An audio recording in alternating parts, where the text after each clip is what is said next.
সারা দেশে যেমনিভাবে বৈষম্যবিরোধী ছাত্র আন্দোলনের প্ল্যাটফর্মকে বিলুপ্ত ঘোষণা করা হয়েছে, যে কেন্দ্রীয় পরিষদ রাখা হয়েছে, কেন্দ্রীয় প্ল্যাটফর্ম রাখা হয়েছে, সেই কেন্দ্রীয় বৈষম্যবিরোধী প্ল্যাটফর্ম সেটিকেও বিলুপ্ত করতে হবে।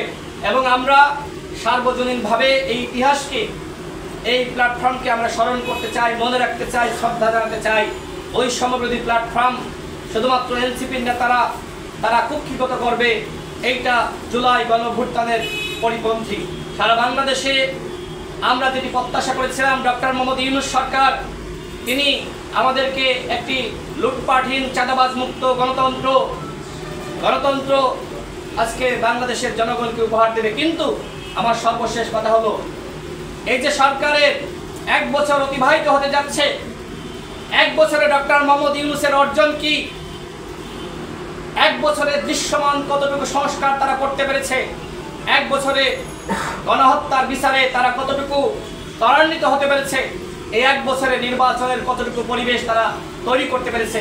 বরং আমরা দেখলাম গতকাল একজন উপদেষ্টা ফরিদা আক্তার বক্তব্য রেখেছেন, যতক্ষণ না পর্যন্ত হাসিনার বিচার শেষ হবে ততক্ষণ অন্তর্বর্তীকালীন সরকার কোনোভাবেই ক্ষমতা ছাড়তে পারবে না। যতক্ষণ না পর্যন্ত সংস্কার শেষ হবে অন্তর্বর্তীকালীন সরকার নির্বাচন দিতে পারবে না। অর্থাৎ হাসিনার বিচার না হইলে অন্তর্বর্তীকালীন সরকার নাকি নির্বাচন দিবে না। 1 বছরে আপনারা হাসিনাকে ফেরত আনার কি উদ্যোগ গ্রহণ করেছেন? বরং আমরা লক্ষ্য করলাম যে ভারতে ইলিশ পাঠানো হয়েছে, আম পাঠানো হয়েছে। এর বিনিময়েও যদি হাসিনাকে আপনারা ফেরত আনতে পারতেন এবং বিচার করতে পারতেন, আমরা আপনাদেরকে ধন্যবাদ দিতাম।